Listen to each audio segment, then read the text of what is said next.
bertambah 1 tahun, berlalu 1 tahun, berarti akan melangkah lebih dekat kepada kematian.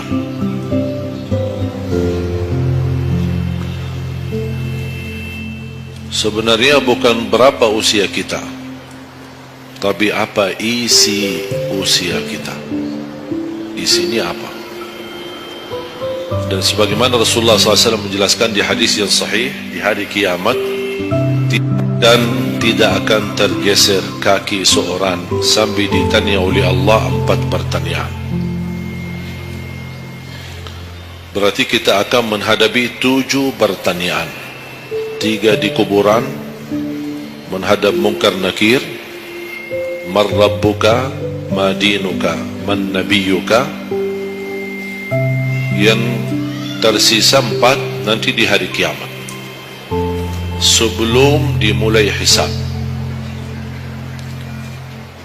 sebelum tergeser kaki kita ke surga maupun ke neraka, ditanya oleh Allah Subhanahu wa taala 4 pertanyaan. Yang pertama, lan tazula qadama 'abdin yaumal qiyamah hatta yus'ala an 4. Tidak akan tergeser kaki seorang di hari kiamat sampai ditanya oleh Allah SWT 4 pertanyaan. Yang pertama, an umurihi fima afnah.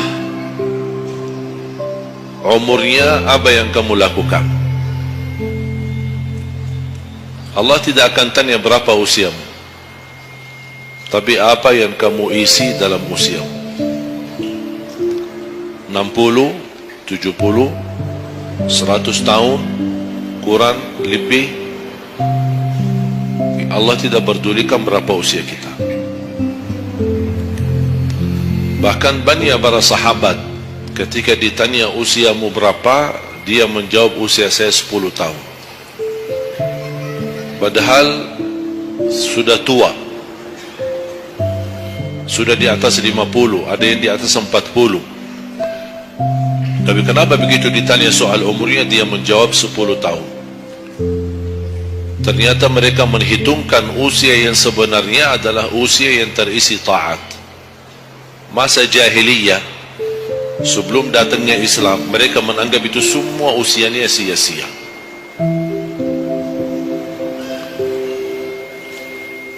Berarti kalau ada orang muslim tidak salat sama sekali sampai usia 50 tahun, semua usianya sia-sia. Karena tidak ada ibadah satupun yang diterima kalau tidak pernah salat. Biarpun dia haji setiap tahun, puasa setiap Ramadan, dia bersedekah berinfak setiap hari, tapi tidak pernah salat 5 waktu sama sekali, sia-sia amalannya. Karena pertama yang akan dihisab oleh Allah salatnya. Kalau salat itu beres, baru akan ditanya yang lain. Kalau salatnya tidak ada, Allah tidak perlu bertanya yang lain. Makanya saya selalu berkata, khususnya pada pemuda-pemudi, seberapapun dosamu, jangan tinggalkan salat. Sebesar apapun dosamu, jangan tinggalkan salat. Karena salat itu ibadah yang langsung menyambungkan kita sama Allah, tali hubungan kita sama Allah. Kalau tali hubungan kita sama Allah terputus, tidak ada tali yang bisa sambung lagi. Dan selama anda menjaga salat, berarti masih ada harapan masuk dalam golongan yang akan diampuni Allah. Ada ampunan, ada harapan ampunan. Tapi kalau tidak salat, terus bagaimana Allah ampuni kalau tidak mau bertaubat? Banyak orang berkata, saya malu, atau dia merasa ada bisikan di hatinya, buat apa lo salat? Ngapain? Perilaku kamu aja tidak benar, sama orang tua aja tidak benar, dosamu tidak pernah henti-henti, percuma salat, tidak usah. Itu ingat bisikan syaitan. Karena syaitan ingin semuanya sekali-kali rusak.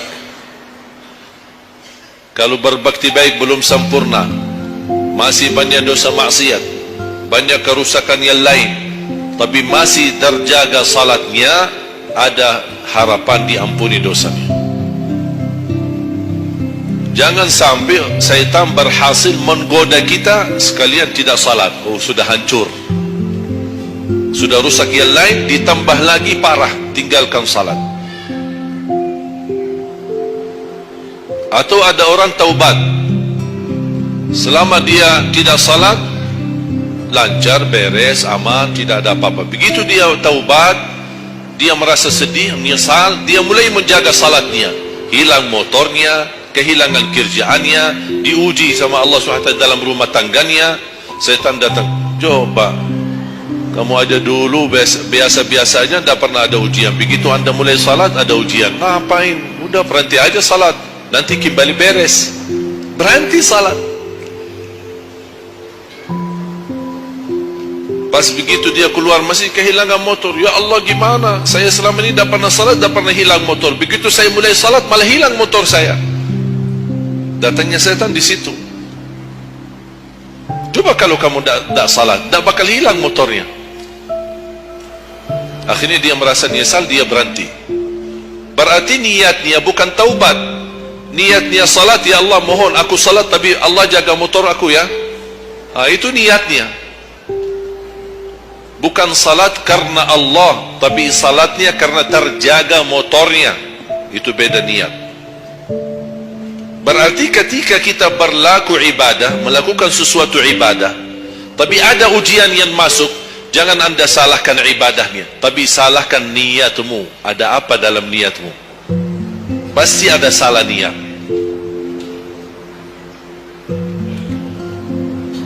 Dan itu inti daripada umur kita. Allah berikan 60 tahun.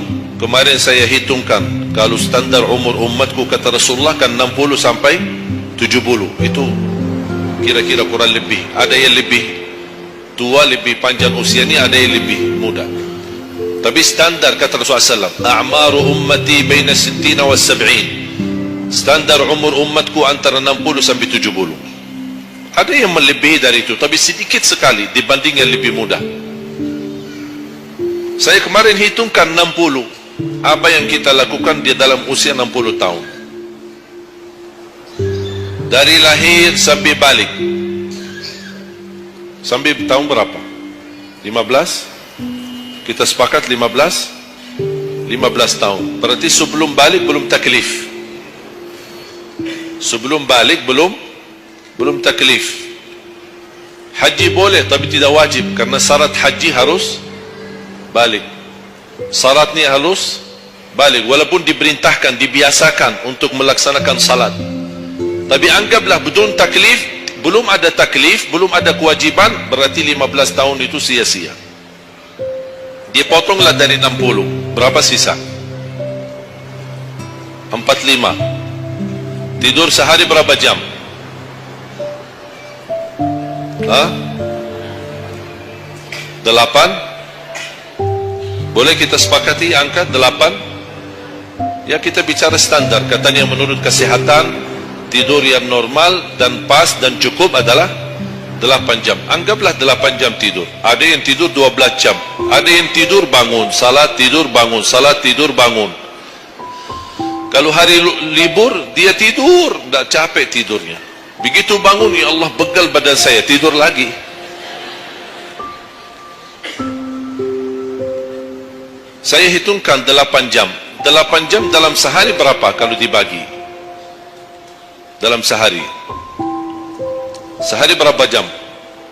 24 jam. 8 bagiannya berapa jadinya? Sepertiga. Sepertiga sehari tidur. Sepertiga 60 tahun berapa? 20. 20 tahun ngapain? Tidur. 20 tahun cuman kerjaannya tidur. Mulai dari 8 jam. Coba, memang terlihat angkanya tidak terlalu besar, tapi kalau dihitung dalam usia 60 tahun, 20 tahun tidur. Ditambah 15 belum taklif, jadi 35. Tersisa berapa dari 60? 25. Cari nafkah dan rizki. Kerjaan, standar kerja, jam kerja berapa jam? 8. Berarti 60 tahun berapa jam? Berapa tahun kita kerja? 20 tahun. 20 tahun cari menjadi kaya. Tapi 20 tahun masih stres. Tak jadi kaya-kaya. Masih bermasalah. Ditambah habis 20 tahun pensiun, tambah hutang. Belum lagi hutang sana sini. Sekarang semua serba hutang. Dan yang aku heran, kenapa orang Indonesia suka berhutang? Ada masalah sedikit hutang. Sekarang HP cicilan bagus-bagus. Begitu saya kemarin diajak sama teman foto, saya lihat HP ini, wih, Masya Allah, HP yang terbaru ini. Maaf, cicilan. Jadi jangan ditipu, jangan tertipu ketika anda melihat handphone baru sama orang, langsung anda baik sangka barangkali cicilan. Tak ada yang sanggup cash. Cash itu 12 juta sampai ada 15 juta. Bawa mobil yang mewah, cicilan. Begitu pindah rumah, cicilan. Jalan-jalan besok juga nikah, cicilan. Semua serba cicilan. Dan terpengaruhi dengan promo sana ini, ada ini non persen, non ini apa, sini beli satu dapat satu, dan semua serba hutang. Tanpa kita sadar, tidak sadar, memang mudah kita awal-awalnya berhutang, tapi begitu sudah jatuh tagihannya pusing. Memang hutang ini bikin aku stres. Ada orang minta sama saya amalan. Ada enggak amalannya supaya saya bisa mengatasi masalah hutang ini? Saya bilang mudah amalannya, jangan berhutang lagi. Udah, sudah selesai. Hutang itu di dalam Islam dibolehkan kalau sudah benar-benar keadaannya darurat. Sudah tidak ada solusi, tidak ada jalan, tidak ada yang bisa bantu, tidak ada yang bisa menolong. Akhirnya terpaksa. Dan hati-hati dari riba. Jangan terpaksa nanti beralasan, ya Allah saya terpaksa menggunakan pinjaman bank tapi riba. Pinjam 100 juta kembalikan 120 juta. Dosa besar. Masih lebih ringan dosa zina sama ibu daripada terima uang riba. Nauzubillah min zalik.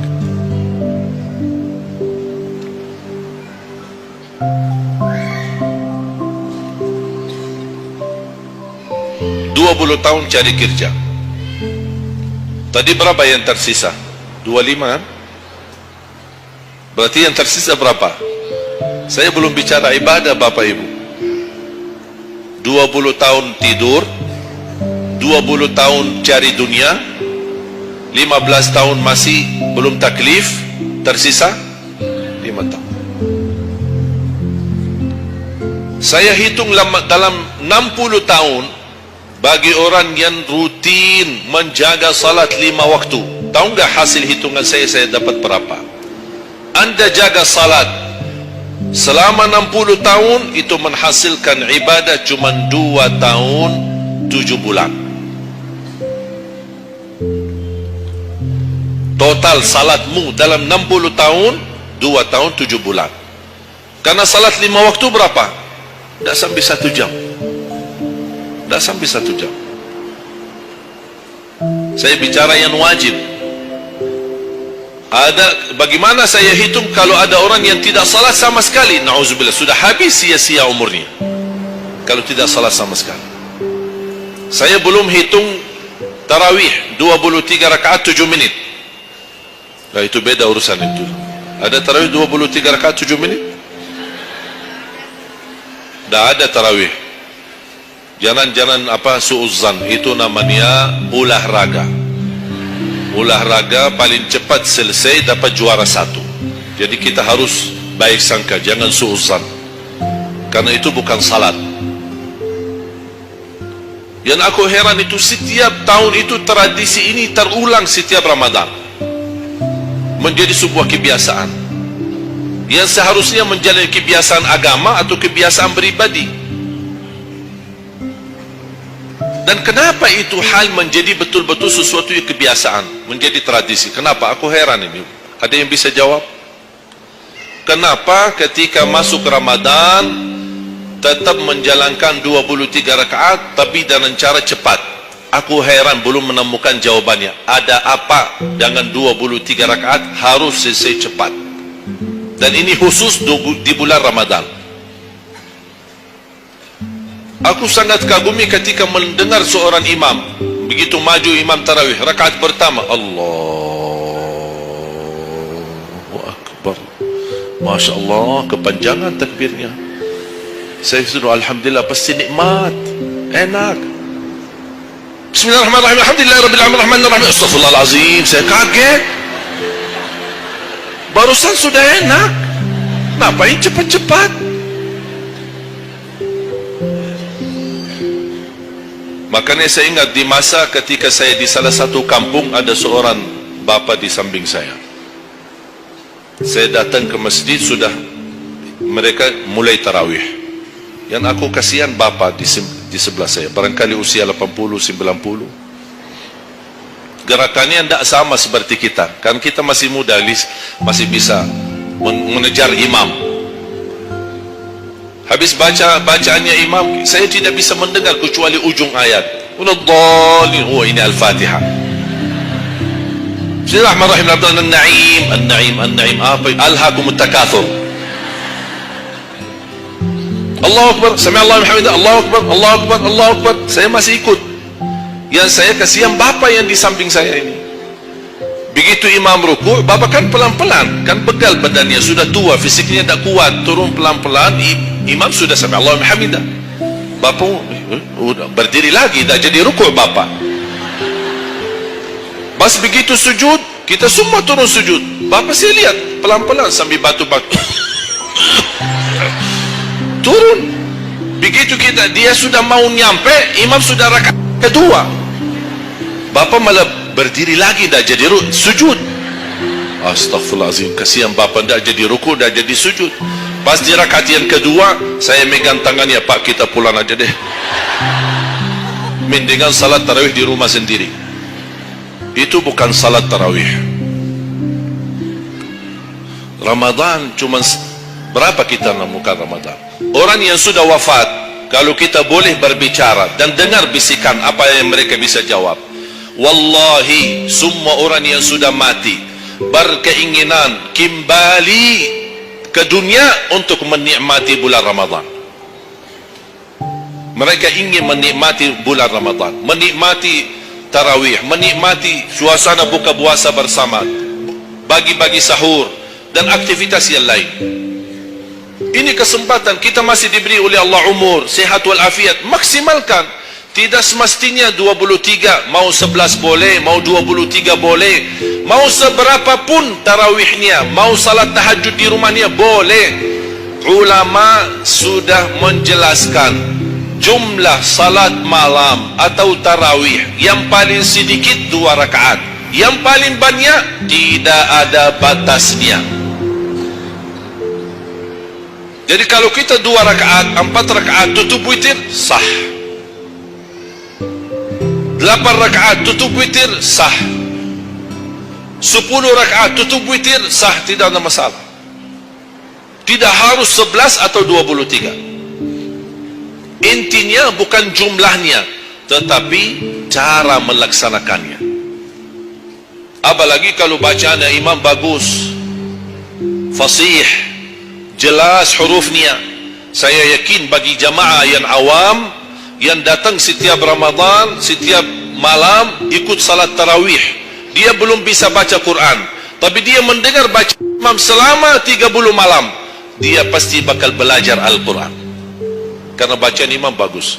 Bismillahirrahmanirrahim, alhamdulillahi rabbil alamin, arrahmanirrahim, maliki yaumiddin, iyyaka na'budu wa iyyaka nasta'in, ihdinas siratal mustaqim, siratal ladzina an'amta 'alaihim ghairil maghdubi 'alaihim waladdallin.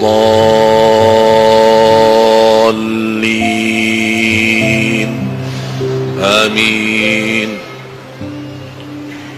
Kalau tidak dapat manfaat mengikuti salat tarawih di belakang imam yang bacaannya fasih selama 30 hari, anda cuma dapat benarkan bacaan Al-Fatihah, wallahi nikmat, syukur. Selama 30 malam anda cuma dapat membenarkan bacaan Fatihahmu, sudah luar biasa. Tidak usah bicara ayat yang lain, hanya Al-Fatihah saja. Kenapa tidak sah salat kita tanpa Al-Fatihah?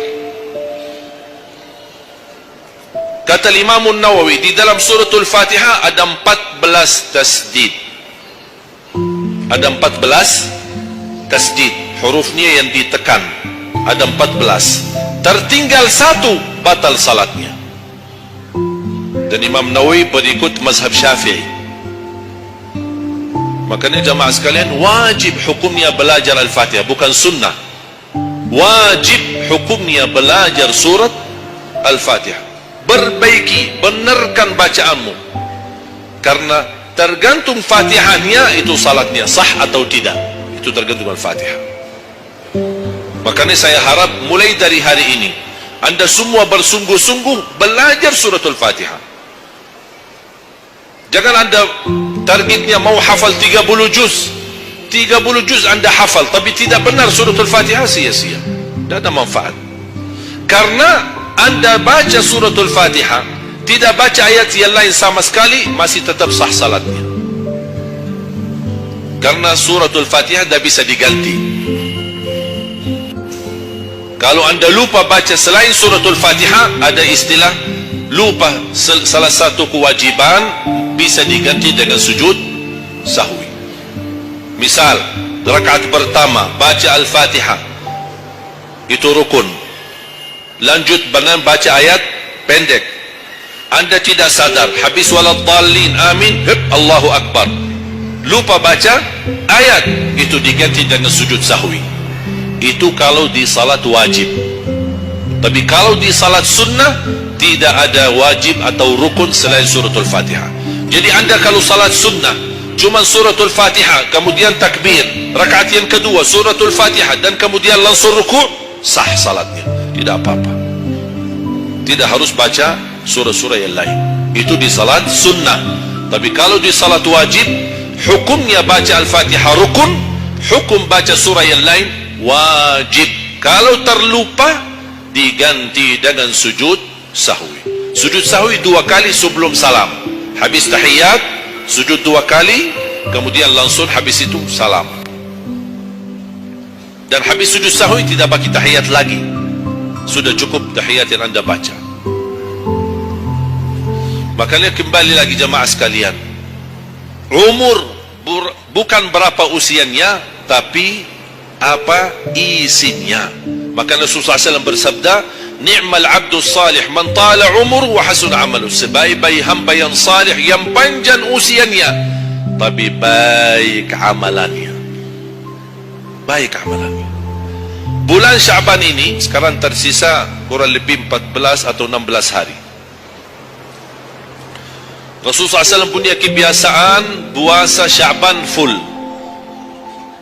Sampai kata Siti Aisyah, tidak pernah aku melihat Rasulullah puasa 1 bulan penuh selain bulan Ramadan sebagaimana di bulan Syaban. Penuhnya Rasulullah SAW, bukan nisfu. Setiap datangnya Syaban ditanya nisfunya, mana nisfu Syaban? Nisfu. Full Syaban, puasa aja. Di awal boleh, di tengahan boleh, di akhir boleh. Yang tidak boleh, yang tidak pernah puasa Syaban, pas begitu berakhir, mau mendekati Ramadan, seminggu terakhir atau 10 hari terakhir, itu ada sebagian ulama berkata makruh. Kalau sudah 2 hari terakhir bulan Syaban, anda tidak pernah ada puasa sebelumnya, itu dianggap oleh ulama haram. Apalagi kalau sudah jatuhnya di hari keraguan, hari ragu-ragu, kemungkinan ini bisa hari terakhir, kemungkinan bisa masuk Ramadan, isbat Ramadan. Termasuk ibu-ibu dan jamaah sekalian yang masih punya hutang, segera lunasi hutangnya. Jangan begitu sudah mendekat puasa, anda punya hutang 7 hari, tersisa bulan Ramadan 5 hari. Syekh, apa? Aku punya hutang 7 hari, sedangkan yang tersisa bulan Ramadan itu tinggal 5 hari lagi mau masuk Ramadan. Aduh, 1 tahun dah pernah tanya. Begitu sudah mepet baru cari jawabannya. Itu karena hukuman nanti. Tetap diganti puasa yang dari tahun yang lalu, tetap bayar hutangnya, dan kena denda setiap hari kena fidyah. Jadi seandainya anda masih punya hutang dan masuk Ramadan anda belum lunasi, tetap hutang itu terbawa nanti. Pas habis Ramadan anda punya kewajiban bayar hutang.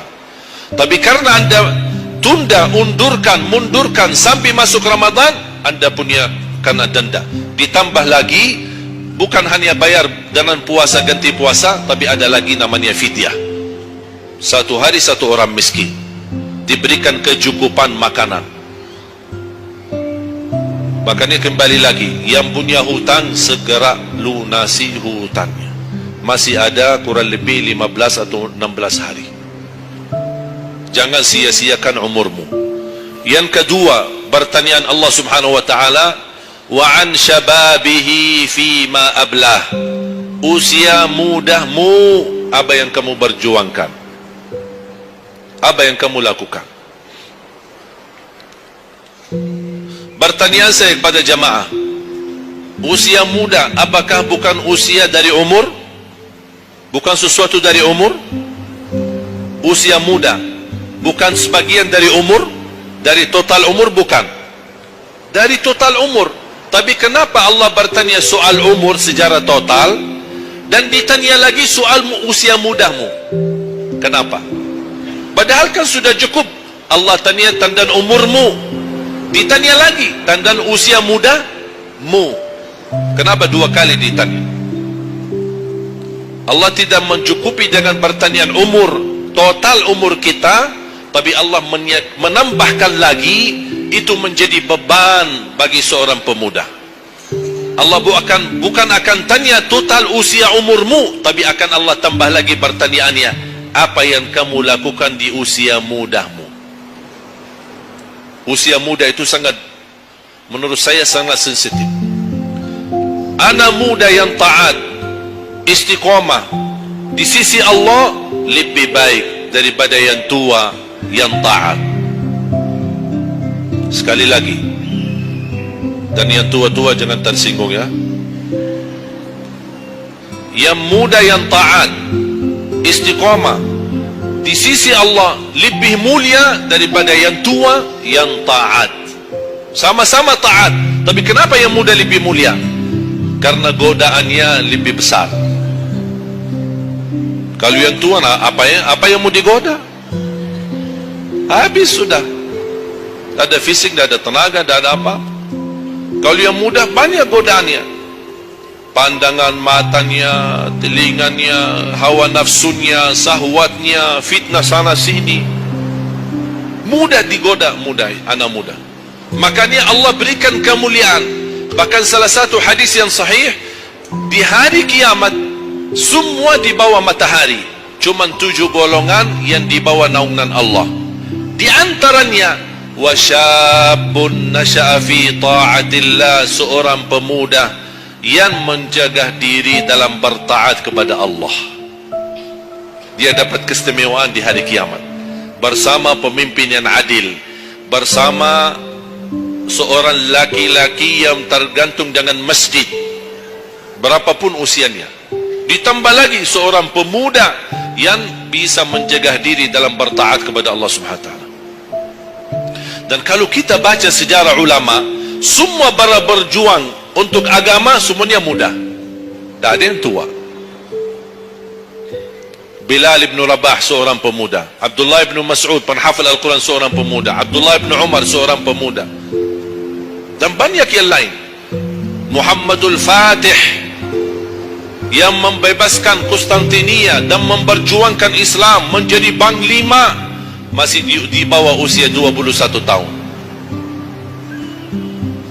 Dan banyak sejarah-sejarah. Imam Syafi'i masih sangat muda, bahkan meninggal dunia masih dalam keadaan masih sangat muda, belum sampai usia 50-an tahun. Dan banyak yang lain.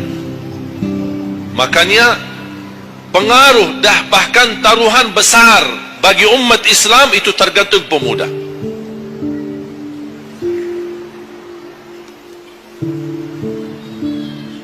Kalau pemuda yang suka memakmurkan masjid, mencintai Al-Quran, dan dia bisa menjaga diri, dan dia bisa berbakti baik sama orang tuanya, dan selalu menjadikan target utama ridha Allah, wallahi Indonesia makmur. Kalau pemudanya jauh dari masjid, sibuk hanya bacaran, dan dia meninggalkan salatnya, jauh dari hal-hal yang baik, justru dia jatuh dalam narkoba dan berkali macam-macam dosa dan maksiat, hancurlah negeri Indonesia. Indonesia tergantung pemuda. Maaf, bukan tergantung para tua, tergantung pemuda.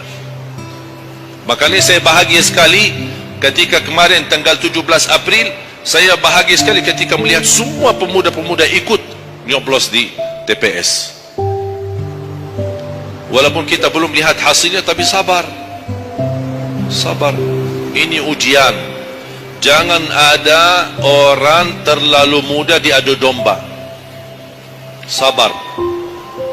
Apapun keputusannya kita tunggu. Keputusan yang resmi dari KPU. Keputusannya benar, tidak benar, serahkan kepada Allah. Hati-hati, jangan terlalu muda diadu fitnah. Sama-sama Muslim, jangan kita diadu domba di antara kita sesama. Bahaya sekali kalau terjadi konflik gara-gara pemilu dan kepentingan politik. Silahkan lihat apa yang terjadi di Timur Tengah. Semua kejadian di Timur Tengah, awal langkah kejadian itu gara-gara kepentingan politik. Yang menjadi korban rakyat. Orang politisi hidup di negeri Eropa, nikmat, senang, bahagia, semuanya serba ada. Mereka tidak bahaya, tapi yang bahaya rakyat. Yaman, Suria, Irak, dari tahun 90 sampai sekarang Irak tidak bisa aman. Ada orang bawa berita itu Irak saudara, dan mereka perang saudara antara Sunnah dan Syiah. Bohong, tidak benar. Ratusan tahun mereka hidup damai antara Sunnah dan Syiah, tidak pernah bermasalah. Tapi karena langkah awal kepentingan politik, lama-lama terpengaruhi dengan perbedaan aliran dan berbeda pendapat. Kalau sudah kita menjadi korban dan terpengaruhi demi kepentingan politik, mudah diadu domba, besok-besok akan terjadi perang antara Sunni sama Syiah di Indonesia.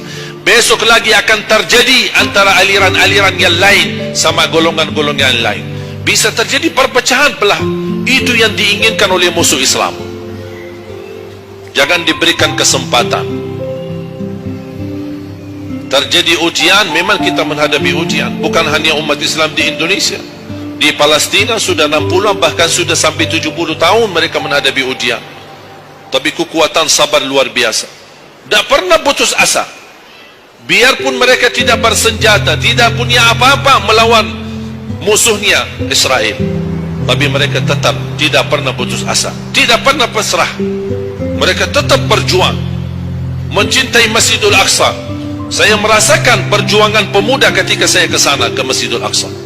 Makanya jemaah sekalian, kita bisa memperjuangkan tapi tanpa membuat permusuhan.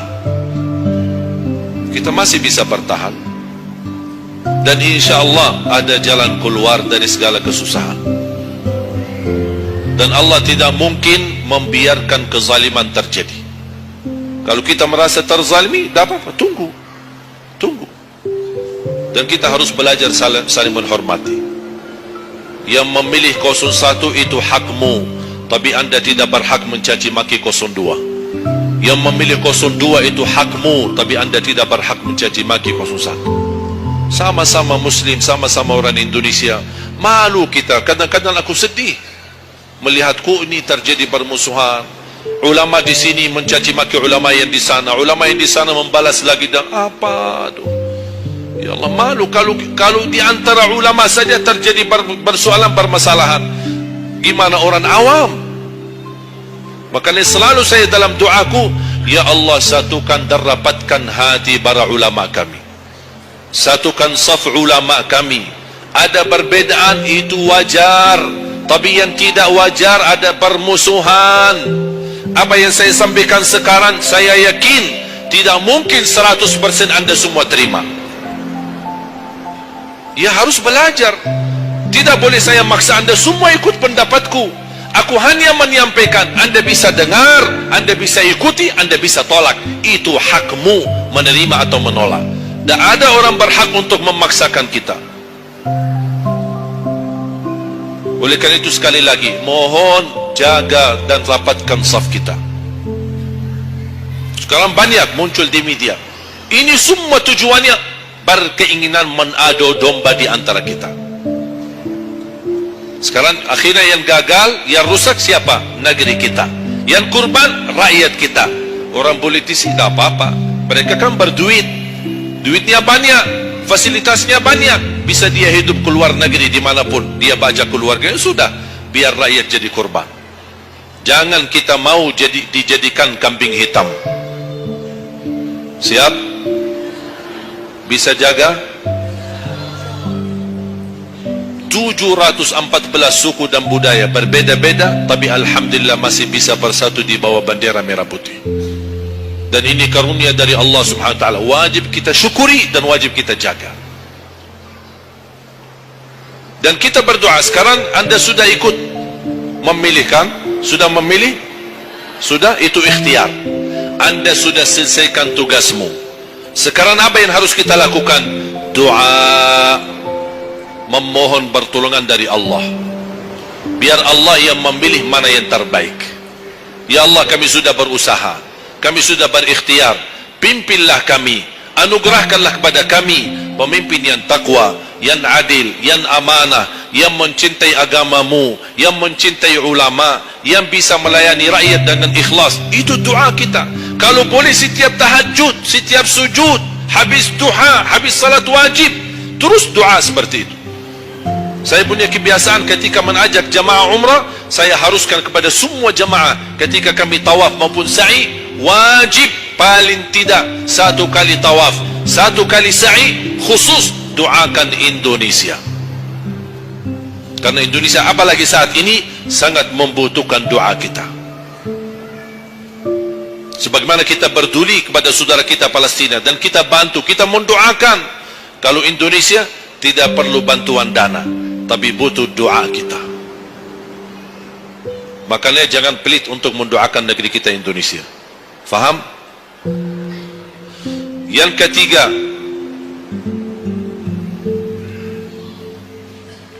wa an ilmihi wa an malihi min aina iktasabah wa fima anfaqah. Pertanyaan yang ketiga yang akan ditanyakan oleh Allah, hartamu dari mana dan ke mana. Woi, bahaya ini. Kadang-kadang ada orang sumber dananya halal, tapi pengeluarannya bebas, semuanya boleh.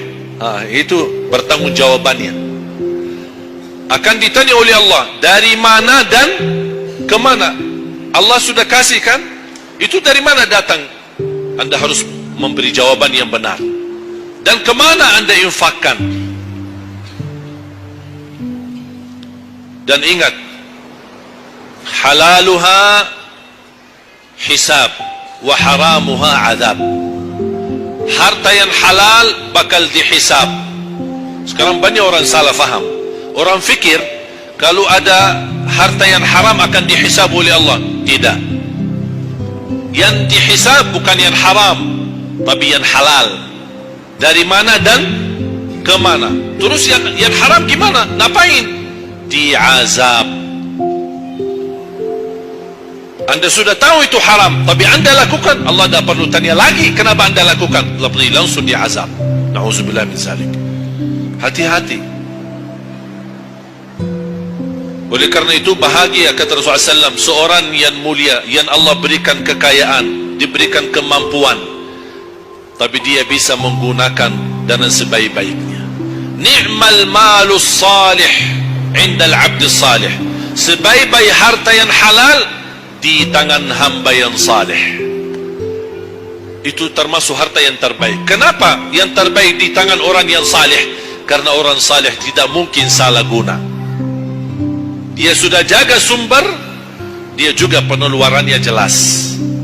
Untuk kebutuhan keluarga, tidak mubazir, tidak berlebih-lebihan. Katanya halal, berarti bebas belanja. Tidak bebas. Islam tidak menanjurkan seperti itu. Anda boleh ambil kebutuhanmu, tapi jangan berlebih-lebihan. Mohon maaf, coba sekarang tanya ibu, tanya diri sendiri masing-masing. Berapa macam baju di lemari kita? Sudah, mohon maaf, tidak usah bahas yang lalu. Terlanjur belanja karena ibu merasa tidak tidak tega, merasa keberatan kalau setiap acara itu aja yang dipakai. Pagi acara, besok siang pulang ganti, siang malam ada acara lagi ganti lagi. Karena merasa malu. Apalagi kalau ketahuan, bukan yang tadi pagi ini ya. Oh tidak, beda warna. Memang sama model tapi beda warna. Malu karena orang-orang itu, apain kok? Makanya udahlah, terlanjur. Itu memang mohon maaf kebiasaan wanita. Tapi saya usulkan, baju-baju yang sudah lama tidak dipakai, ngapain simpan? Sudah, bebaskan, infakkan, sedekahkan. Saya kemarin bermusyawarah dengan tim-tim yayasan kami untuk membuat satu lembaga khusus yang punya pakaian-pakaian yang sudah lama tidak dipakai. Apapun boleh, alat meja, sofa, apa saja yang di rumah, karpet, yang pokoknya sesuatu yang tak pernah dipakai, barang makanan, piring, sendok, apa saja, insyaAllah kami bisa ditarik dan dikawal dan dikelola lagi, dikelola ulang, termasuk baju-baju. Kalau ada yang robek, ada yang ini, kita bisa jahit, kita bisa perbaiki dan kita sedekahkan. Bisa di dalam negeri dan bisa di luar negeri. Alhamdulillah program ini berjalan di kota Madinah. Alhamdulillah tidak ada lagi mubazir yang buang baju sia-sia. Semuanya bisa dimanfaatkan. Mudah-mudahan terwujud program ini agar ibu-ibu tidak terbeban. Ada kelebihan mau pindah rumah. Biasanya kalau pindah, apalagi kalau orang kaya, pindah rumah mana barang-barang dibawa lagi? Barang-barang besi yang baru-baru semua. Terus yang tersisa kemana? Dibuang atau tidak tahu kemananya. Udah, kita yang ambil, kita yang kelola. Yang perlu diperbaiki kita perbaiki, dan kita hantarkan kepada warga-warga yang miskin yang mereka tidak punya apa-apa. Setuju? Yang terakhir, yang keempat, wa an ilmihi madza amila bihi. Allah akan tanya terhadap ilmumu, apa yang kamu lakukan. Jadi jemaah sekalian, intinya bukan berapa banyak ilmumu, tapi berapa yang anda amalkan. Oleh karena itu, jangan terlalu banyak belajar. Belajar dan amalkan. Walaupun anda belajar cuman sedikit, itu jauh lebih baik daripada anda banyak belajar tapi tidak sempat mengamalkan. Belajar, amal, belajar, amal. Dan ilmu yang bermanfaat yang diikuti dengan amalun salih. Ada orang Masya Allah semangat, ke sana belajar, sana belajar, sana belajar, tapi tidak pernah mengamalkan. Dikasih amalan zikir, wirid, tidak diamalkan. Ditambah lagi amalan yang kedua, tidak diamalkan. Akhirnya terbeban, banyak amalan belum ditunaikan. Itu menjadi beban. Nanti di hari kiamat Allah akan tanya, sudah berapa lama kamu belajar? Sudah berapa banyak ilmumu? Apa yang kamu amalkan? Oleh karena itu jemaah sekalian, tolong jaga. Boleh anda belajar, tapi anda amalkan. Kalau ada orang berkata, daripada saya salah, ya udah tidak usah belajar. Bahaya lagi. Ada orang berkata, daripada saya perlumpun dan bisa mengamalkan, mendingan saya tidak usah banyak belajar. Udahlah, biar saya tunaikan dulu yang sudah saya belajari. Tidak, tetap anda belajar dan mengamalkan sesuai kemampuannya. La yukallifullahu nafsan illa usaha. Walaupun anda belum tunaikan seluruh amalannya, tidak apa-apa, tapi anda sudah ada niat, anda sudah ikhtiar, anda sudah tunjukkan yang terbaik, tapi kemampuannya memang sampai segini, kemampuannya memang terbatas, tidak apa-apa. Allah melihat anda sudah bersungguh-sungguh untuk mengamalkan apa yang anda pelajari. Oleh karena itu, saya kasih satu amalan, insya Allah mudah-mudahan bermanfaat. sedekah subuh. Sedekah subuh, kenapa saya berkata sedekah subuh? Bukan berarti tidak boleh sedekah di waktu yang lain. Semua sedekah boleh di setiap waktu dan setiap saat, hari Jumat maupun selain hari Jumat. Tapi sedekah subuh itu termasuk sedekah yang terbaik. Kenapa? Bukan kata saya, tapi kata Rasulullah sallallahu alaihi wasallam. Setiap waktu subuh Allah turunkan malaikat, tugasnya mendoakan orang yang bersedekah subuh hari. Allahumma a'ti munfiqan khalafa. Ya Allah, ganti yang lebih baik bagi orang yang infak di subuh hari. Ibu-ibu lagi halangan tidak salat, sebelum beraktivitas isi sedekah subuh. Anda tidak usah susah-susah mencari anak yatim dan orang miskin di subuh hari. Mulai hari ini masing-masing bikin kotak amal atau botol atau kaleng, simpan di rumah. Setiap habis salat subuh sebelum beraktivitas isi sedekahnya. Apalagi kalau sedekah itu disertai doa. Begitu anda sedekah, sebutkan hajatmu. Ya Allah, dengan berkah sedekah ini, ya Allah, saya ingin nikah. Mudahkan jodoh. Nikah lagi juga boleh doa, tak apa-apa. Ada yang sedang melamar kerjaan, anda isi wallahi dahsyat, amalan ini wallahi dahsyat, manfaatnya banyak untuk menyembuh penyakit, menabulkan hajat, memudahkan urusan. Dan tidak pernah saya sampaikan amalan ini, semua alhamdulillah berhasil mendapatkan hajatnya. Begitu anda isi doa, ya Allah, dengan berkah sedekah ini mudahkan lamaran kerjaan saya. Ya Allah, dengan berkah sedekah ini mohon titipkan pahalanya untuk kedua orang tua saya. Kalau ada yang merasa dirinya suka marah, suka emosi, ya Allah, dengan berkah sedekah ini tenangkan hati dan jiwa saya agar tidak emosi lagi.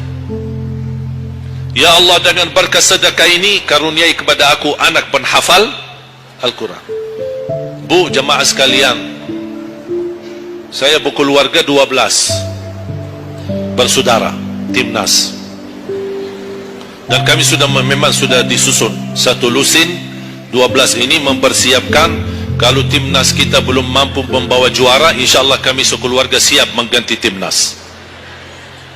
Alhamdulillah, dari saudara saya 12 ini 10 penghafal Al-Quran. Tapi orang tua saya awam. Percaya enggak? Orang tua saya bukan ulama, bukan kiai, bukan ustaz. Ayah saya belajar kelas 3 SD. Ibu saya tidak pernah masuk sekolah sama sekali. Sampai usia 40 tahun masih buta huruf, tidak bisa baca Quran. Tapi Allah berikan karunia keturunan penghafal Al-Quran. Berkat apa? Salat mereka dan sedekah mereka, termasuk doa. Itu perjuangan mereka. Alhamdulillah, sekarang ayah saya, ibu saya penghafal Al-Quran, yang jadi gurunya anak dia sendiri. Sekarang di Indonesia saya bawa 5 adik saya dan ditugaskan menjadi imam tarawih. Saya bawa mereka pindah dari Arab kemari. Ada 5. Yang perempuan sudah dinikahkan sama orang Indonesia, orang Jakarta. Dan saya dorong adik saya yang perempuan untuk menghafalkan suaminya biar jadi penghafal Quran. Yang 4 laki-laki, ada yang 2 bawa istrinya masing-masing dari Arab, yang 2 lagi saya nikahkan di Indonesia sama orang Indonesia. Ada 1 sama orang Sunda, 1 sama orang Lombok. Jangan khawatir Bu, masih ada lagi, masih ada lagi. Bahkan saya dorong adik-adik saya semua wajib nikah 4. Masing-masing 4 istri. Kenapa? Supaya banyak keturunan. Kalau bisa setiap satu istri 12, satu lusin. Masya Allah, luar biasa. Mengapa? Karena kita punya perjuangan yang masih panjang. Cita-cita saya mencetak 1 juta penghafal Al-Quran di Indonesia. Ketika saya datangkan adik saya tugaskan sama mereka dan tegas. Kalau kalian datang hanya mau berhiburan, pulang. Kalian di sini untuk bersama-sama memperjuangkan untuk mencetak 1 juta penghafal Al-Quran. Dan alhamdulillah program ini sudah jalan. Dan kita terus memperjuangkan. Dan saya harap semua jamaah insyaAllah berkenan terlibat dalam program ini. Cita-cita saya, semua masjid se-Indonesia insyaAllah diimami imam penghafal Al-Quran 30 juz. Bahkan lebih hebat lagi cita-cita saya, insyaAllah saya yakin akan terjadi. InsyaAllah di demikian hari, di waktu yang Allah insyaAllah tentukan, insyaAllah presiden kita penghafal Al-Quran. Coba, ya Allah, rasanya enak. Langsung diumumkan di Masjid Istiqlal, khatib dan imam salat Idul Fitri, penghafal Al-Quran 30 juz, Presiden Republik Indonesia. Oh, mantap. Imam salat Idul Adha, Presiden kita. Salat Jumat, khatib dan imam, Presiden kita. Tidak perlu ganti imam. Tidak perlu ganti imam, subhanallah, luar biasa. Coba, saya kagumi ketika membaca dan melihat YouTube-nya Presiden Erdogan, Turki. Walaupun beliau bukan penghafal Al-Quran, tapi murattal bacaannya beliau, Masya Allah. Mana ada sekarang presiden di dunia Islam sebagaimana bacaannya yang benar. Ini sudah saatnya, tapi bukan sekarang ya, nanti maksud saya, sabar dulu. Nanti jadi kacau nanti semua. Nah, sabar dulu. InsyaAllah ada waktunya.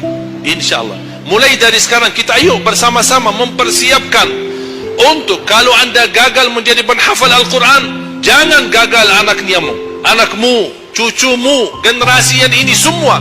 Kita melihat, saya bangga. Kenapa saya semangat untuk mencetak 1 juta penghafal Al-Quran? Itu berkatnya acara Hafiz Indonesia. Nonton kalau acara Hafiz Indonesia? Nangis ya? Habis tisu kan? Tahu enggak salah satu karunia Allah untuk Indonesia? Ada teman saya berusaha punya TV di Arab. Beliau ingin membuka dan membuat acara Hafiz Indonesia versi Arab, tapi gagal. Kenapa? Karena tidak menemukan jumlah yang banyak penghafal Al-Quran di bawah usia 10 tahun. Hanya Indonesia saja. Malaysia kalah, Indonesia saja di bawah 10 tahun. Dan sayang sekali, memang anda yang nonton acara Hafiz Indonesia, anda nonton acara yang sudah jadi, tapi anda belum tahu apa yang kami berjuangkan di belakang layar. Sebelum acara Hafiz Indonesia 4 bulan bekerja keras, sambil tim turun ke lapangan, ke desa-desa, kampung-kampung, ke pulau-pulau untuk menumpulkan dan mendatangkan, menghadirkan para penghafal Al-Quran. Ketika dibawa di Jakarta 2 bulan berturut-turut kami didik mereka. Yang awalnya pemalu, awalnya ada yang mohon maaf kencing di celananya sendiri, sakit tidak berani, takut. Alhamdulillah sekarang menjadi mereka pemberani. Bahkan mereka berlomba-lomba azan subuh. Mereka berlomba-lomba membangunkan sesama saudaranya. Sama-sama tertib makan. Kita menghadirkan dokter kesehatan, kita menghadirkan dokter psikologi jiwa untuk menjaga perasaan mereka selama 2 bulan. Didampingi kadang-kadang ibu mereka, didampingi kadang-kadang ayah-ayah mereka. Dan semua rata-rata sepakat orang tua mereka, tidak pernah kami merasakan bangga memiliki anak sebagaimana kami melihat perjuangannya di Hafiz Indonesia. Dan alhamdulillah begitu selesai acara Hafiz Indonesia, kami tidak tinggalkan mereka. Kami terus kawal, kami terus pimpin. Dan alhamdulillah mereka di kampung masing-masing sudah membangun rumah tahfiz. Ada yang membangun pesantren untuk mencetak dan melahirkan jumlah yang banyak penghafal Al-Quran. Dan ini perjuangan luar biasa, tidak mudah. Berapa biaya yang dikeluarkan, dan mohon maaf belum ada sponsor yang bisa mensponsori kita dan membayar full untuk kita. Kita terus bekerja keras, dan alhamdulillah masih Allah hantarkan kepada kita orang yang dermawan, orang yang baik, yang peduli dengan dan mencintai Al-Quran. Allah anugerahkan. Wallahi menurut saya saat ini, zaman ini, sedekah yang terbaik dan yang termulia, semua apapun yang terkait dengan Al-Quran, itulah yang termulia. Makanya boleh anda ketika anda bersedekah, jangan lupa disertai doa. Di antaranya, anugerahkan ya Allah Indonesia menjadi negara Al-Quran. Tapi tolong fokus. Kalau anda isi sedekahnya, tolong disesuaikan. Jangan isi sedekahnya koin, tapi doanya sampai terbit matahari. Dah ada malunya. Kata Allah, koin-koin aja sedekahnya, doanya dah habis-habis. Hajatnya panjang, lebar. Malu kita.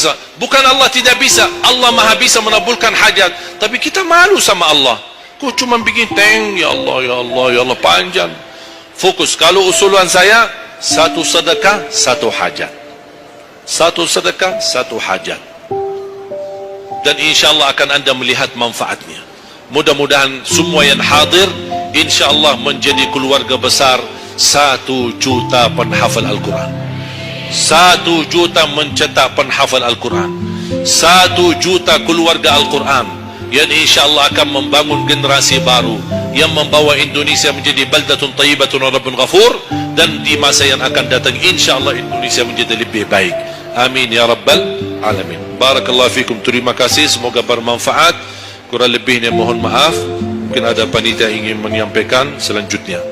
Wallahu a'lam. Subhanakallahumma bihamdika asyhadu an la ilaha illa anta astaghfiruka wa atubu ilaik. Wassalamu alaikum.